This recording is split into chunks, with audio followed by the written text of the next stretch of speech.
Hey, brothers and sisters, Grooms here again, and today we got a great guest. It's the author, the historian, a brother, most importantly, is Jon Phelps, and today is going to be like no other day. We're going to blow the lid off of this. This is going to be the most important interview that you have ever heard about Q and a couple other things. But let's go ahead and greet him here. How you doing, Phelps? Nice to be with you, Brother Tommy. Nice to be with your listeners today. It's good to have you as always. I contacted you, and you heard the AIM interview with that Jesuit, and but this ain't even about him for now. We'll get to that, but Corsi's emails got leaked there a couple of weeks ago, and he's nowhere to be found since. I want you, the best that you can, is to draw the line between the Council of National Policy and where that goes, because Jerome Corsi, he openly admits this, that he is a member of the Council of National Policy. Okay, well, the Council for National Policy was set up in the 80s, thereabouts. Its founder was Tim LaHaye, who has, of course, the Left Behind series and the movies that were made as a result of that. But the Council for National Policy was set up as a new right movement, and the lady that educated me in this, very lovely lady, she's now passed away, her name was Betty Mills. Betty Mills used to write for the Mantooth Report, and she was very much an exposer of the new right. People like Oliver North, people like Louis Lehrman, the founder of Rite Aid, people like J. Peter Grace, the head of the Knights of Malta for a while, participated in the Kennedy assassination. The Council for National Policy had many Knights of Malta in it, and also conservative Protestants and evangelicals. That's right. Now, this should immediately catch our attention, because this is exactly what happened in Nazi Germany. Nazi Germany was under the oppression of the Versailles Treaty after World War II. The people were suffering terribly because of it. The Prussian lands, many of them were taken as a result of the Versailles Treaty. The Danzig corridor was taken. It was just a chopping up of the wonderful white Anglo-Saxon, Protestant, Lutheran, Prussian Empire that had expelled the Jesuits in 1872. And Kaiser Wilhelm II, that Jesuit coadjutor, who fired Bismarck in 1890, Bismarck was a big Jesuit enemy. Kaiser Wilhelm II readmitted the Jesuit order into Germany in 1917, shortly before the war was over. So when the Jesuits were readmitted, they then went pursuant to their typical scenario of imposing communism. So for 18 or 19 months, Bavaria was under communism, and there were certain leading Jews leading it, so that communism can always be blamed on the Jews, when in fact the Jesuits are the masters and creators of communism. Remembering that Karl Marx was trained by Jesuits for 5 years when he went to high school in Trier, Germany, at a gymnasium. And so the Jesuits began with their communist agitation for the purpose of uniting conservative Roman Catholics and conservative Protestants and Lutherans into the New Right movement. And the Jesuits used their center party, led by Knight of Malta, Franz von Papen, to facilitate this, because the center party went along with Hitler, and then they dissolved in this primary party that became the NSDAP. So it was a movement to unite the conservative Catholics and Protestants together into this new right anti-communist movement. It's not only anti-communist, it was anti-homosexual, because the homosexuals were taken to Dachau. They had a special symbol that they had to wear, a pink swastika, pink triangle. There's a book called The Pink Swastika by Kevin Abrams, if I want to get. And they also put in enemies of the state. They put in communists of the concentration camps. So it wasn't just the Jews. The Jews were a little later on. But this is what they did because the German people had been afflicted by this forced homosexual agenda upon them during the Weimar Republic. Because they're going to do here what they did in Germany. It's just going to be repeat. The German people had been afflicted by communists in the East, killing Protestant Lutheran people. And the Germans had been afflicted by a terrible depression during the Weimar Republic, where their money was worthless. The German people had been oppressed by the horrible, terrible, godly, and wicked Treaty of Versailles, which the Jesuits and their agents blamed the entire World War I on the German people, and that they would have to pay for the entire war reparations, which they just finished paying off about 8 years ago. So, and then the Germans could have won World War I, all right, easily, but because 1 million German soldiers were not withdrawn from Russia, from the USSR, with the agreement called the Brest-Litovsk Agreement, ending Russia's part, USSR's part in World War I, they didn't evacuate the men by rail to the Western Front. And so the German people lost World War I due to the treason of Kaiser Wilhelm II, Erich von Ludendorff, and Hindenburg.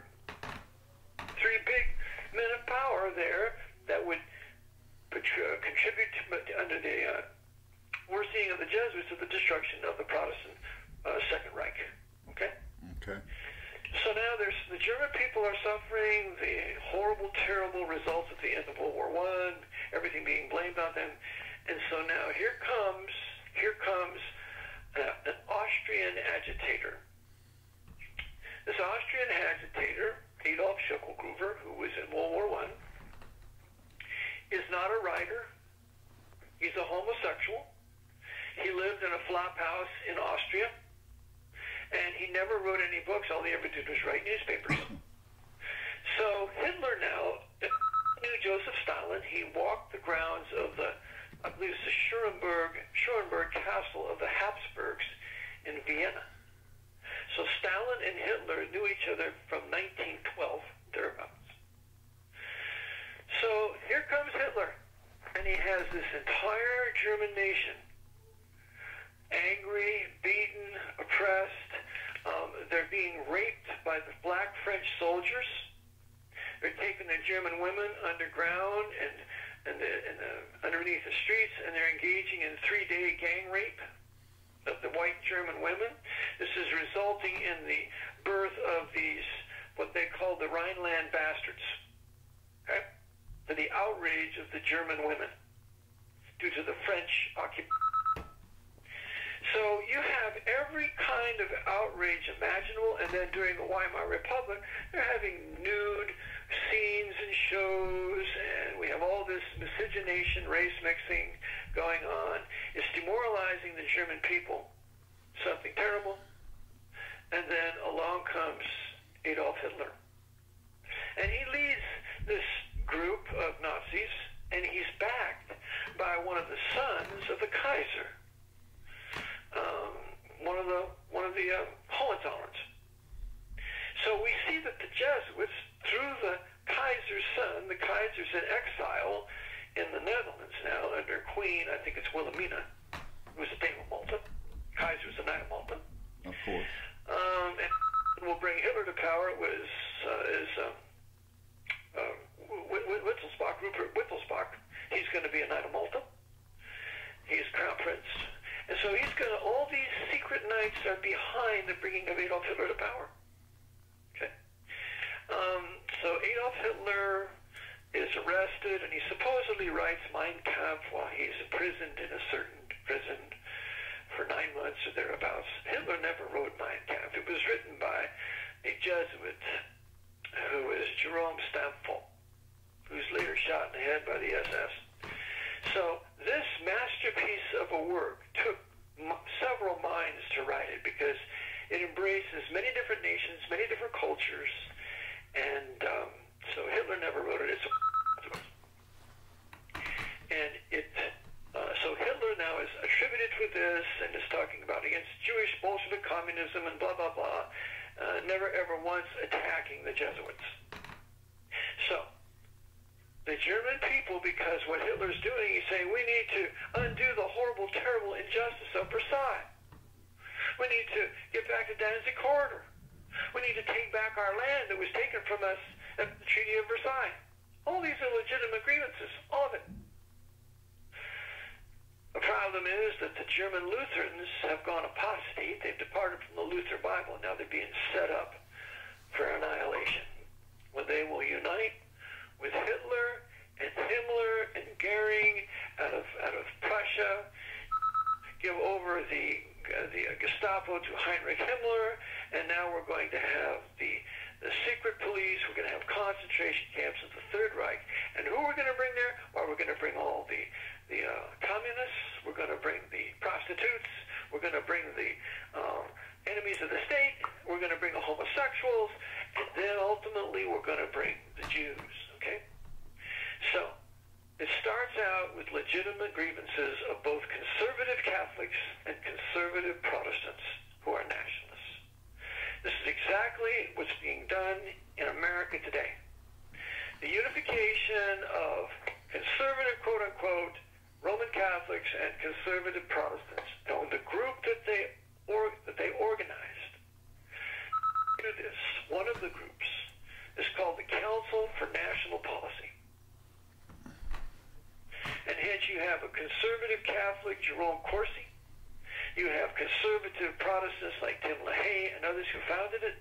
And they're uniting together in this Protestant, Catholic, conservative movement. This is personified in Fox News.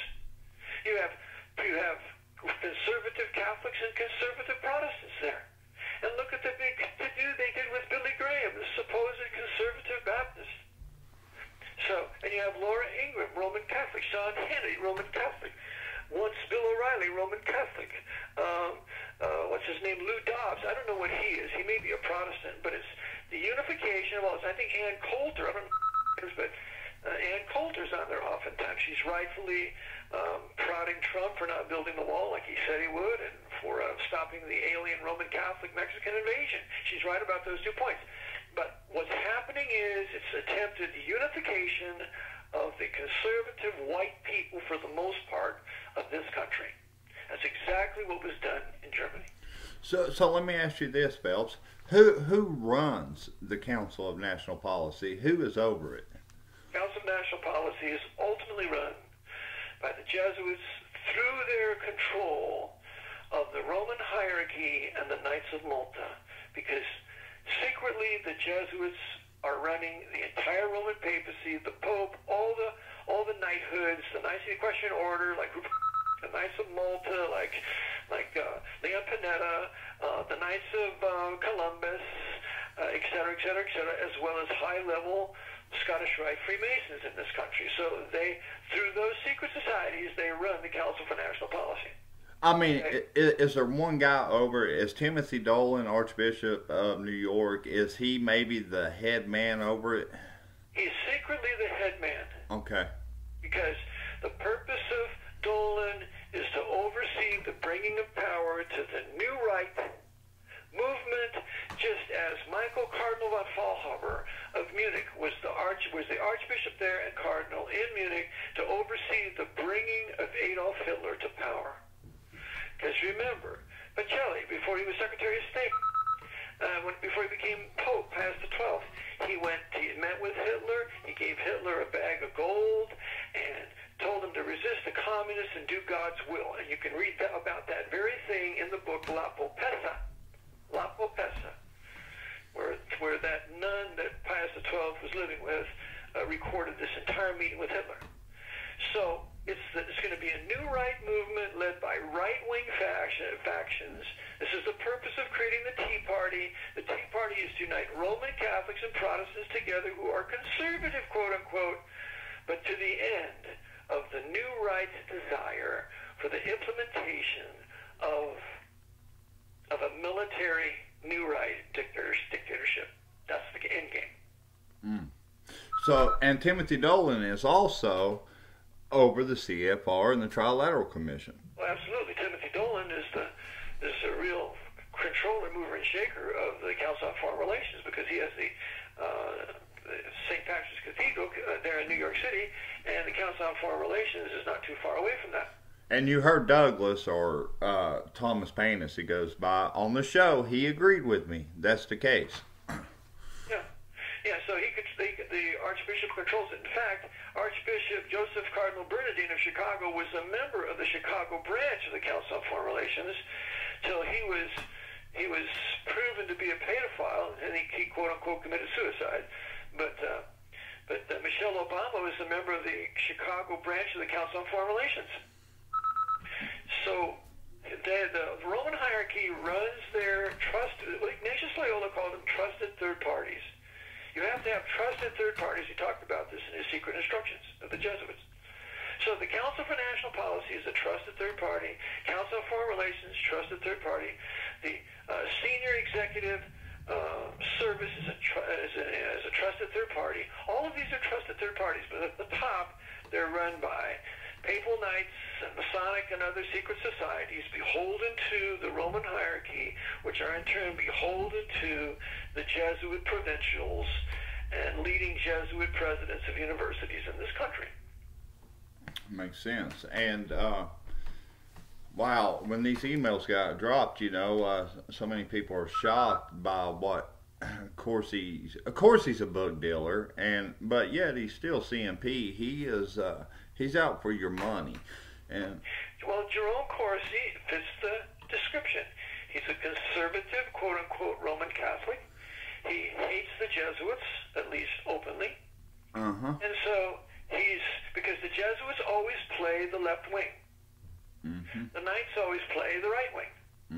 So, for example, when you have the Iran-Contra affair, you have the Knights of Malta, like William J. Casey and the CIA, backing the Contras. But then you have the Jesuits with their liberation theology backing the head of the Sandinistas. What's that guy's name?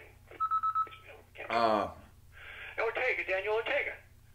So the Jesuits are behind Ortega, and the Knights, which includes Oliver North, that traitor, is behind the right-wing Contras. All right?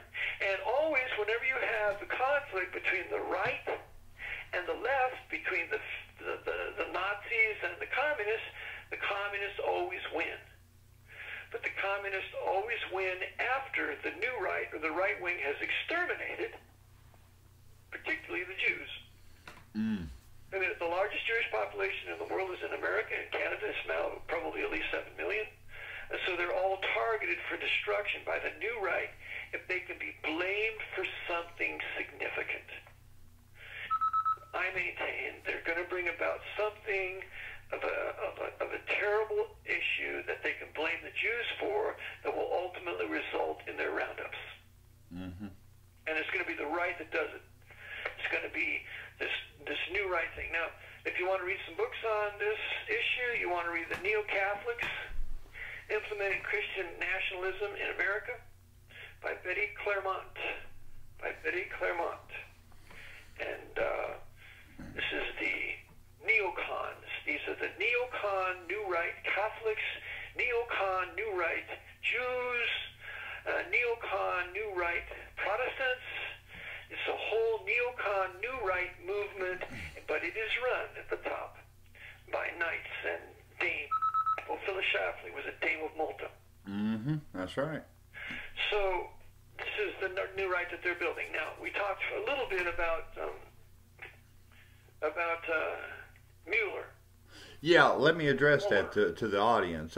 You know, there's a thing going on where a lot of these Q people think that Mueller somehow is a good guy now. He's working behind the scenes with Trump. Tell people about the real Mueller. The real Mueller is a player, just like Trump's a player. And so, remember, all these people are players. They're playing a part. There's no real adversarial relationship between them. This is what's hard to get.